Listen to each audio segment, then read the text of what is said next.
জানুয়ারি কলকাতার বুদ্ধ ধর্মাঙ্কুর সভাঘরে সৃষ্টিকর্তা শ্রদ্ধেয় সমরেশ বসুর স্মৃতির উদ্দেশ্যে মহানগর পত্রিকার কবি, শিল্পী, সাহিত্যিক, নাট্যকারদের সমন্বয়ে এক সন্ধ্যা মুখরিত অনুষ্ঠানের আয়োজন করা হয়, যেখানে উপস্থিত ছিলেন বিশিষ্ট নৃত্যশিল্পী ও স্টার জলসার অভিনেত্রী সৃজিতা ঘোষ, সঞ্জনা দাস, সংস্থার প্রেসিডেন্ট ডক্টর সুপ্তি কোটাল সরকার, অরিন্দম ব্যানার্জি, ঐন্দ্রিলা চক্রবর্তী, শুভজিৎ দাস, শ্রমিক ভট্টাচার্য, অনিন্দিতা মান্না, মহানগরের কর্ণধার রঞ্জন সেনগুপ্ত ও ঈশানী পল সেনগুপ্ত সহ আরও অনেকে।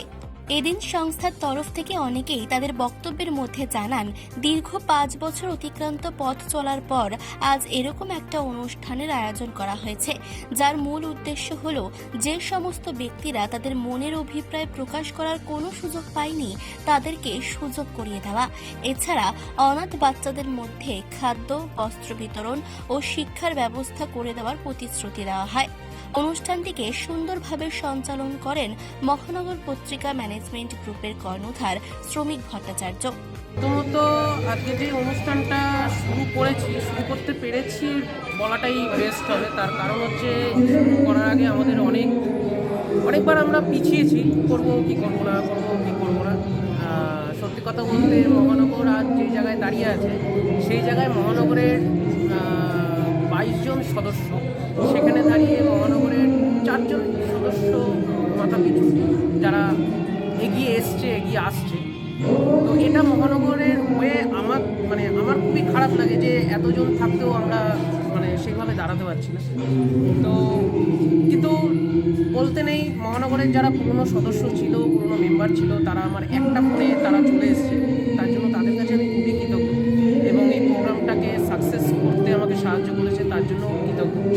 এবং সবথেকে বড় কৃতজ্ঞ মহানগরের প্রেসিডেন্ট সুপ্তি কোটাল সর্দার ম্যাম এবং কালচারাল সেক্রেটারি সঞ্জনা, যারা আমার একটা কথাতেই ওনারা কখনোই কোনো প্রোগ্রামেই কখনো না করেনি, খুব অসুবিধা ছাড়া বা প্রবলেম ছাড়া।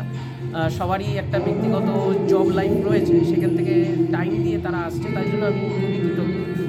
আগামী দিনে মহানগর গত 12ই জানুয়ারি আমাদের স্বামী বিবেকানন্দের জন্মোৎসব ছিল, তো আমরা তার ঠিক পরের দিন তার আদলে একটা কাজ করে এসেছি, যেটা শৈশব অনাথ আশ্রমে কিছু বাচ্চাদের খাবার দিয়েছি আমরা। এবং আমাদের সাথে আরও একটা সংগঠন ছিল, আমি তাকে হাইলাইট করতে চাইছি না। তো যেহেতু মহানগর সাহায্য করেছে, তো সেটাই আমার কাছে বেশি পাওনা বা বেশি সম্মানের। আর বলা বাহুল্য, মহানগর কারোর কাছে আজ পর্যন্ত হাত পাতেনি কোনো কিছুর জন্য, বরঞ্চ যতটুকু যেরকম পেরেছে মহানগর এগিয়ে এসছে সবার পাশে, সবাইকে সুযোগ করে দিয়েছে, বিভিন্ন জায়গায়, বিভিন্ন চ্যানেলে, বিভিন্ন মঞ্চে সবসময় সুযোগ করে দিয়েছে। যে আমাদের সাথে হয়তো খুব বেশি দিন পরিচিতও হইনি, আমরা মাত্র 1 ঘন্টার পরিচয়, কিন্তু তারাও সেরকম সুযোগ পেয়েছে। বিশেষ করে রঞ্জন দা সেই সুযোগগুলো দেয়, কিন্তু দুর্ভাগ্যবশত আমরা মানুষ চিনতে ভুল করি এবং সবসময় আমরা পিঠে ছুরি এগুলো পাই। তো আবারও পেয়েছি, তো তাতে আমাদের কোনো আক্ষেপ নেই, কারণ যারা ভালো কাজ করবে তাদেরকে দর্শক কাজের দ্বারাই চিনতে পারবে, কাজের দ্বারাই বুঝতে পারবে। যাচ্ছি আগামী দিনে আরও একটা এবার স্বেচ্ছাসেবী কাজ নিয়ে আমরা শুরু করতে চলেছি আগামী দিনে। নবান্নর থেকেও আমাদের বলছে, এবং রঞ্জনদার এলাকার বিধায়ক যিনি আছেন উনিও ইন্সপায়ার করছেন আমাদের। তো আমরা মহানগরের সদস্যদের কাছে এইটা প্রস্তাব রাখবো, তারপরে তাদের সাথে আলোচনা করে তারপরে একটা প্ল্যান করা হবে। অলরেডি আমার প্ল্যান গুছানো আছে, সমস্ত জায়গায় কথা বলা হয়ে গেছে, শুধু এক্সিকিউট করাটা বাকি। আমার নাম হচ্ছে শ্রমিক ভট্টাচার্য। আজকে এই অনুষ্ঠানে অনেক টানাপোড়েন গেছে, টানাপোড়েনের পরে সর্বশেষ আমি সিদ্ধান্ত দিলাম যে না, এই অনুষ্ঠানটা মিস করা যাবে না, করতেই হবে। তারপরে আমাদের যে কোঅর্ডিনেটর আছে শ্রমিক ভট্টাচার্য, তিনি সবার সাথে যোগাযোগ করে শিল্পীদের একটা মিলন ঘটাবার চেষ্টা করেছেন। তা এইরকম ধরনের অনুষ্ঠান আমরা আরও করতে চাই, করব, যদি পরিবেশ ঠিকঠাক থাকে। আজকে আপনার এই সংস্থার মাধ্যমে পরিকল্পনা করছে, আমাদের পরিকল্পনা আছে, প্রথম হচ্ছে যে দুস্থ ছেলেমেয়েদের একটা পাঠশালা, আমরা কিছু হেলথ ক্যাম্প, কিছু দুস্থ এলাকায় স্যানিটাইজ বিতরণ, এই ধরনের কিছু বই খাতা বিতরণ, এই ধরনের কিছু কাজ আগামী দিনে করতে চলেছি। এবং করবো সেটা একটা পরিকল্পনা আমরা চক আউট করছি।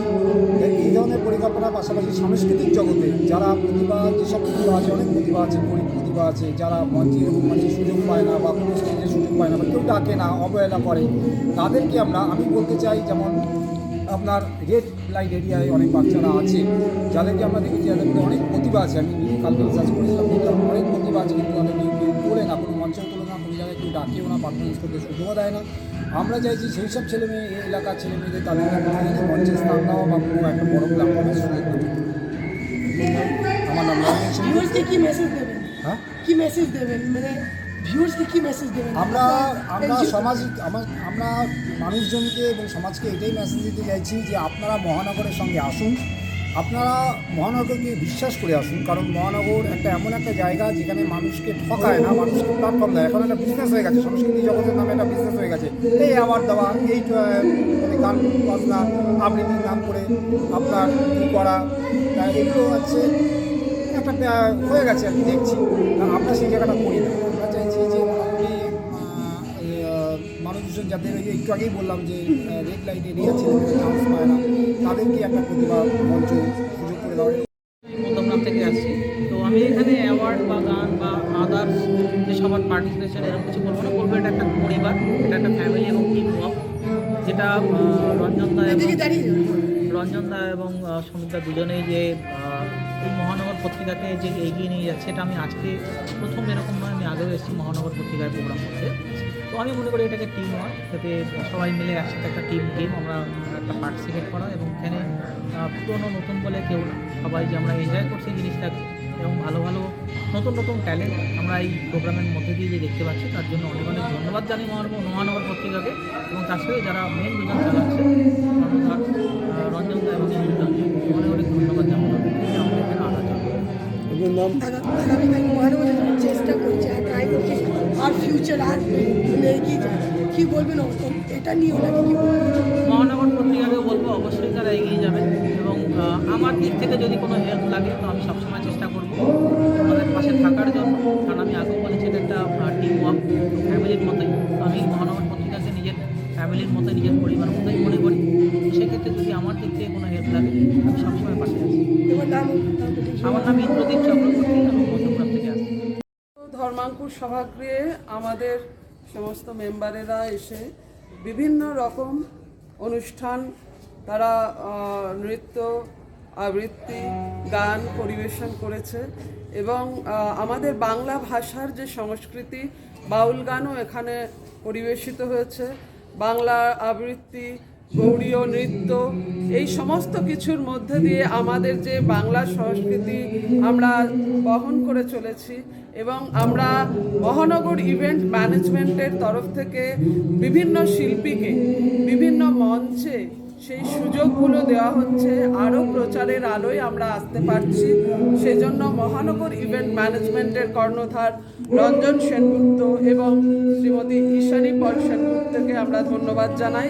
আজকের অনুষ্ঠান আমাদের আমরা খুব আনন্দ সহকারে পরিবেশন করেছি, এবং যারা তাদেরও অত্যন্ত ভালো লেগেছে, তারাও বারবার করে আমাদের গান এবং বিভিন্ন পরিবেশনকে উৎসাহ জুগিয়েছেন।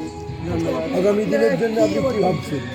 আগামী দিনের জন্য মহানগর ইভেন্ট ম্যানেজমেন্ট একটি বিশাল কর্মযজ্ঞের আয়োজন করতে চলেছে।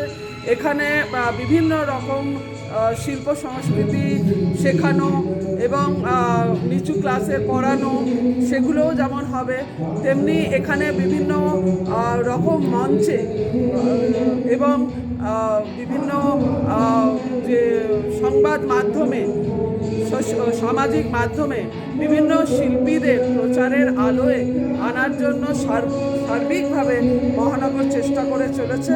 মহানগর পত্রিকাও এখানে আবার নতুন করে শুরু হয়েছে, সেখানেও বিভিন্ন রকম লেখালেখি চলছে, এবং আমরা এইভাবে আমাদের কাজকে এগিয়ে নিয়ে যাচ্ছি। বিভিন্ন প্রতিভা যাতে দূর দূরান্তে যারা রয়েছে, যারা সুযোগ পাচ্ছে না, তারাও মহানগরের মাধ্যমে যে সুযোগগুলো পাচ্ছে, এবং তাদেরকে আরও এগিয়ে আসতে আমরা আহ্বান জানাচ্ছি। এটাই আমাদের প্রয়াস। আমার নাম ডক্টর শক্তি কোটাল, আমি মহানগর ইভেন্ট ম্যানেজমেন্টের প্রেসিডেন্ট। নমস্কার, আমি মৃদুলা চৌধুরী। আমি আসছি অনেকটা দূরবর্তী গ্রাম থেকে।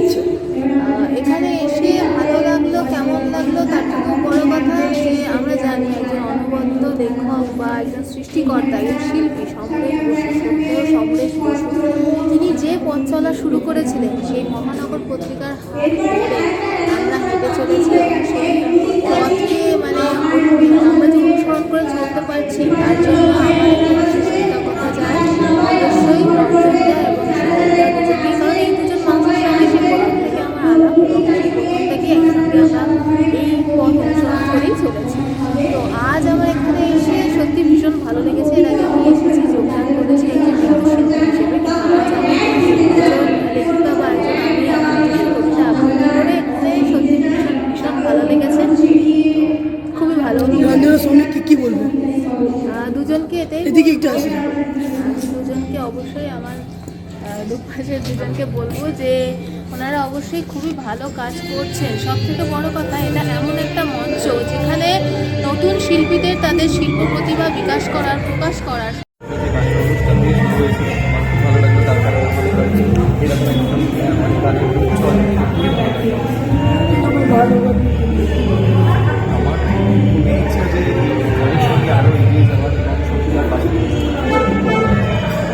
প্ল্যানটা এটাই, যেটা সৌমিতা আমাকে বলেছিল যে পাশে থাকার জন্য চেষ্টা করতে জীবনে পাশে থাকতে। আমার নাম অভিনয়।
প্রথমত যখন আমি এসেছি এখানে পরিবেশটা ভীষণ সুন্দর। হ্যাঁ, প্রথমে ঢুকেই একটা অপূর্ব গান শুনলাম, তারপর থেকে এক এক করে শিল্পীদের গান এবং তাদের কবিতা, মানে সত্যি মানে পরিবেশটাকে একটা আলাদা লেভেলে তুলে দিয়েছে। শীতের সময় এত সুন্দর একটা পরিবেশ তৈরি করা হয়েছে, সত্যি খুব ভালো লাগছে। এরকম একটা মঞ্চে যে আমি পারফর্ম করতে পারলাম, সত্যি আমার ভীষণ ভালো লাগছে, খুব আনন্দিত। এরকম মঞ্চে আপনি নৃত্যনাট করেছিলেন? হ্যাঁ, এর আগে আমি বহু জায়গায় পারফর্ম করেছি। এখানে এসে আমার খুবই ভালো লাগছে। আমার নাম অরিন্দম ব্যানার্জি। আমি আসছি আমার থানা গাইঘাটা, আমি ধর্মপুর থেকে আসছি এবং এখানে এসে আমার খুবই ভালো লাগছে। আর আমি মহানগরের একজন সদস্য, আমি অনেকদিনই মহানগরের সাথে যুক্ত আছি এবং আমি অনেকগুলি কাজই করেছি মহানগরের সাথে। এর আগে এরকম অনুষ্ঠানে পৌঁছেছিল?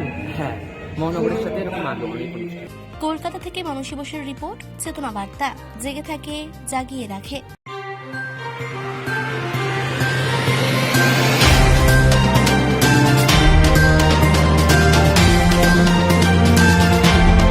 চেতনা বার্তা, জেগে থাকে, জাগিয়ে রাখে।